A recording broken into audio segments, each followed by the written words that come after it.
O suspeito Tyler Robinson, de 22 anos, acabou entregue pelo próprio pai à polícia, com cápsulas de munição contendo frases de cunho ideológico e político. Esta é a Visão Libertária, sua fonte de informações descentralizadas e distribuídas. Ajude a propagar as ideias de liberdade. Deixe o seu like e compartilhe com seus amigos. Um artigo seu pode virar vídeo aqui também, sabia? Este artigo foi sugerido por Praça dos Três Feijões, escrito por Charlie Dalton, revisado e narrado por Gordinho Caipira. Na tarde de 10 de setembro de 2025, o ativista conservador Charlie Kirk foi vítima de um atentado a tiros durante um evento na Universidade de Utah Valley, nos Estados Unidos. Durante o evento, Kirk, de 31 anos, fazia sua habitual atividade de sentar-se e debater com estudantes que quisessem interagir com ele, quando foi atingido por um único projétil no pescoço, diante de uma plateia de cerca de 3.000 pessoas, incluindo sua filha de 3 anos. O governador de Utah, Spencer Cox, classificou o episódio como um assassinato político. Imagens de vídeo e testemunhas confirmam que o disparo veio do topo de um prédio próximo, onde o atirador foi visto se deslocando até o local do ataque e fugindo em seguida. Kirk foi rapidamente socorrido e levado de ambulância a um hospital local, mas não resistiu aos ferimentos, vindo a óbito poucas horas depois. A investigação começou imediatamente. Nos minutos seguintes ao ataque, a Polícia Estadual de Utah realizou uma detenção de 2 homens identificados nas imediações, mas ambos foram liberados poucas horas depois por não haver qualquer ligação comprovada com o crime. Autoridades divulgaram imagens do suspeito em fuga e pediram ajuda do público. Na coletiva do dia seguinte, o xerife estadual Bill Mason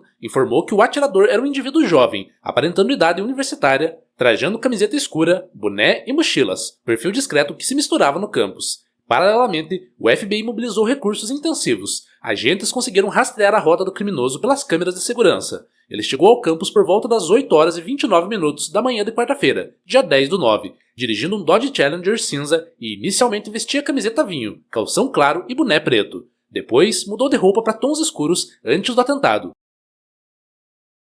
O governador Spencer Cox explicou que o atirador seguiu pelo interior do prédio, subiu ao telhado e atirou de longe em Kirk, 12 horas e 23 minutos. Em seguida, ele saltou do telhado e fugiu a pé, entrando em um bairro próximo. As autoridades coletaram evidências no local. Foram recuperadas cápsulas deflagradas e intactas, com inscrições enigmáticas e até uma bala com frase cifrada. Então, no final do dia 10, o presidente Donald Trump postou em sua rede social que Kirk havia morrido e ordenou meia haste as bandeiras nacionais em sua homenagem. Em coletivas em Washington, líderes de ambos os partidos condenaram o tiroteio. O governador Cox lamentou ser um dia sombrio e afirmou que a comunidade deve permanecer alerta, embora não haja ameaça iminente à população geral. O FBI ofereceu uma recompensa de $100 mil por informações que levassem à prisão do atirador. Em comentários públicos, políticos e ativistas variaram entre discursos de luto e advertências. Alguns representantes democratas condenaram veementemente a violência política em qualquer forma, enquanto grupos conservadores culparam os extremistas de esquerda. Após intensivo cerco policial, que durou cerca de 2 dias, as autoridades anunciaram a captura de um suspeito. Na madrugada de quinta-feira, dia 11/9, por volta das 23 horas locais, agentes chegaram a St. George, Utah, onde prenderam um jovem identificado como Tyler Robinson, 22 anos. Robinson, natural do sudoeste de Utah, era morador de Washington County e, segundo o governador, morava com os pais perto da divisa com Nevada. Segundo as investigações, a identificação de Robinson só foi possível graças à colaboração da família. O xerife Cox explicou que o pai de Robinson reconheceu o filho em fotografias divulgadas pela polícia e comunicou às autoridades. Mesmo relutante, a princípio, Robinson acabou seguindo orientações de um pastor, que é agente federal, e se entregou para a polícia, após cerca de 33 horas em fuga. Fontes policiais afirmam que durante o interrogatório inicial, o próprio suspeito implicou ter cometido o crime para um amigo da família, o que levou à localização de sua rota de fuga e à recuperação do rifle usado no ataque.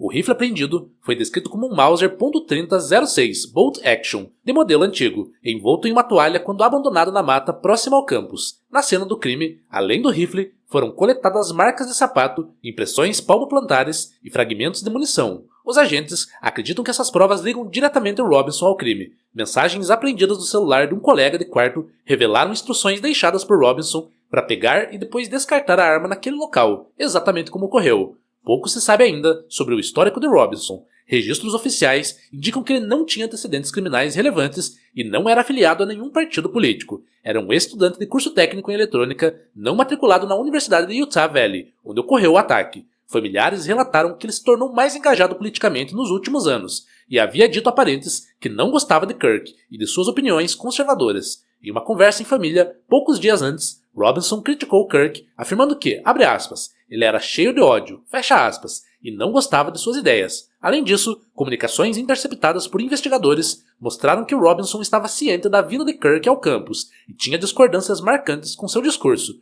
possivelmente um sinal de motivação para o ataque. Contudo, nada indica que ele pertencesse a organizações criminosas conhecidas ou grupos armados. Em seu relatório de prisão obtido, consta que o Robinson foi detido sob a acusação de homicídio qualificado, porte ilegal de arma para cometer crime e obstrução de justiça. A partir de sábado, ele está detido na cadeia do condado de Utah, aguardando possível julgamento. A apuração dos peritos buscou esclarecer se houve motivação política. Entre as evidências mais intrigantes estão as inscrições gravadas nos estojos de munição e na bala fatal. O inquérito policial revelou que 4 projéteis foram modificados. 3 intactos tinham frases provocativas e um desses era a munição que matou Kirk. Uma das inscrições dizia, abre aspas, ou bella ciao, bella ciao, fecha aspas, em referência à música antifascista italiana, enquanto outra mostrava um insulto, If you read this, you are gay, laughing my ass out, que significa, se você ler isso, você é gay, kkk. E uma terceira dizia Hey fascist, catch, que significa Ei fascista, segura, acompanhada do símbolo de flechas. A bala que matou Kirk trazia ainda uma frase codificada relacionada a um meme de jogos online, sem significado claro aparente. Essas inscrições, registradas no boletim de prisão, parecem indicar que o atirador expressava ideias contrárias ao fascismo e usava termos ofensivos, mas sua coerência ideológica ainda é objeto de análise. Em comunicado, o FBI ressaltou que tais detalhes foram obtidos por fontes da investigação e ainda não foram oficialmente confirmados pelo Departamento de Análises Forenses. Um relatório interno, citado pelo Wall Street Journal, afirma que estavam presentes marcas de ideologia transgênero e antifascista nas munições. Porém, especialistas do ATF, a Agência Federal de Armas, alertaram que essa informação não fora verificada e poderia conter imprecisões. Ou seja, até o momento, a motivação política exata do crime permanece incerta. Investigações prosseguem para determinar se o ataque foi impulsionado por razões ideológicas ligadas ao perfil de extrema esquerda de Robinson ou por outras motivações pessoais que possam vir à tona. O assassinato de Charlie Kirk causou grande comoção nacional e reabriu o debate sobre o aumento da violência política nos Estados Unidos. Líderes republicanos, incluindo o próprio presidente Trump, acusaram abertamente a retórica extremista da esquerda como contribuinte para esse tipo de crime. Em pronunciamento em vídeo, no dia do atentado, Trump declarou que campanhas de difamação feitas por radicais de esquerda contra conservadores como Kirk são diretamente responsáveis pelo terrorismo que vemos hoje. O presidente ainda anunciou que Kirk receberia postumamente a Medalha da Liberdade, mais alto prêmio civil americano, em reconhecimento ao seu legado no movimento conservador. Por outro lado, autoridades democratas pediram calma e foco nas investigações. O líder da minoria democrata na Câmara, Hakeem Jeffries, classificou o crime como incompatível com os valores americanos. Também houve acusações de que a tragédia expôs a crescente polarização. Bastidores noticiaram que na Casa Branca, muitos jovens assessores ficaram profundamente abalados pela morte de Kirk, que era uma figura influente entre eles. No Congresso, houve tensão. Durante um instante de silêncio no plenário, um senador republicano e um democrata entraram em conflito verbal, refletindo o clima acirrado. Em termos de segurança, a Polícia Universitária de Utah anunciou revisão de protocolos. Naquele evento, havia apenas 6 policiais da universidade no local, em coordenação com a equipe de segurança de Kirk. O incidente levou legisladores e instituições acadêmicas a repensarem medidas contra ataques políticos em campus. Um delegado de segurança estadual chegou a dizer que o atirador aparentava ideias avançadas e capacidade de planejar o crime, ressaltando que era preciso reforçar a vigilância em eventos públicos de alto risco. Em suma, embora o caso ainda seja recente, as informações disponíveis reforçam que Kirk foi vítima de um ataque premeditado por um atirador com ódio político, o que torna o fato não apenas um crime comum, mas um possível sintoma de tensões ideológicas que cruzam a sociedade norte-americana. O assassinato de Charlie Kirk não foi um crime isolado nem um mero atentado aleatório. Foi um sintoma da deterioração alarmante do convívio político nos Estados Unidos. A extrema-esquerda, cada vez mais tolerante com a violência em nome da ideologia, criou um ambiente tóxico, onde linhas civilizatórias são cruzadas impunemente. Prova disso é a própria prisão do suspeito Tyler Robinson. As inscrições encontradas nas balas não vieram do nada. Elas ecoam a retórica anticonservadora e, entre aspas, antifascista que circula entre a esquerda, sugerindo que o atirador se via como militante dessa causa.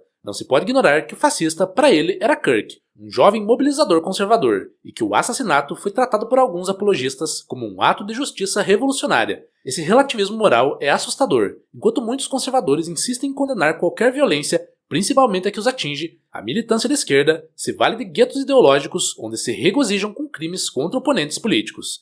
Para não ficarmos em mero achismo, vejamos dados concretos. Pesquisas recentes mostram que a aceitação da violência política disparou nas últimas décadas. Em 2020, cerca de 20% dos estudantes americanos admitiam que às vezes era aceitável usar violência para calar um orador em campus. Hoje, esse número é de mais de 30%. A radicalização contamina todo mundo, mas não custa lembrar. Os que antes usavam esse argumento para criticar a direita, agora percebem que parte do problema vem do próprio campo progressista. Segundo o levantamento da Fundação FIRE, a ala mais à esquerda do espectro ideológico é a mais receptiva a esses métodos violentos. A hipocrisia é patente quando eles culpam somente o extremismo de direita ou as armas, ignorando quem efetivamente executa crimes políticos. É um fato que, pouco depois do ataque, grupos de Twitter chegaram a comemorar publicamente a morte de Kirk. Enquanto isso, a imprensa tradicional tenta distorcer tudo para o debate sobre o controle de armas. Ignora-se um detalhe crucial. As mesmas pessoas que pediam censura e regulação de vozes conservadoras alegam que eram as manifestações delas que estavam fora de lugar. Ora, se classificam jornalistas, políticos e intelectuais conservadores como nazistas, criminosos e ameaças à democracia, não surpreende que extremistas tomem isso ao pé da letra.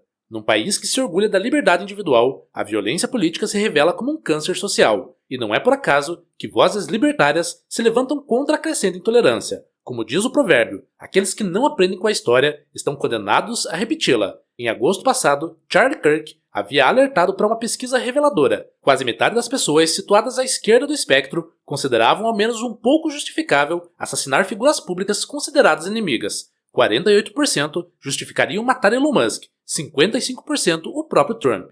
Naquele momento, parecia uma hipótese extrema. Agora, depois da morte de Kirk, infelizmente revelou-se como um risco real. A sociedade civilizada resolve conflitos de ideias com palavras, não com balas. Que o horror do que aconteceu com Charlie Kirk sirva para reacender o compromisso de cada cidadão com a civilidade política e com a tolerância da livre troca de ideias, mesmo entre adversários. A resposta deve ser unânime. A violência é sempre inaceitável, independentemente de quem a pratique.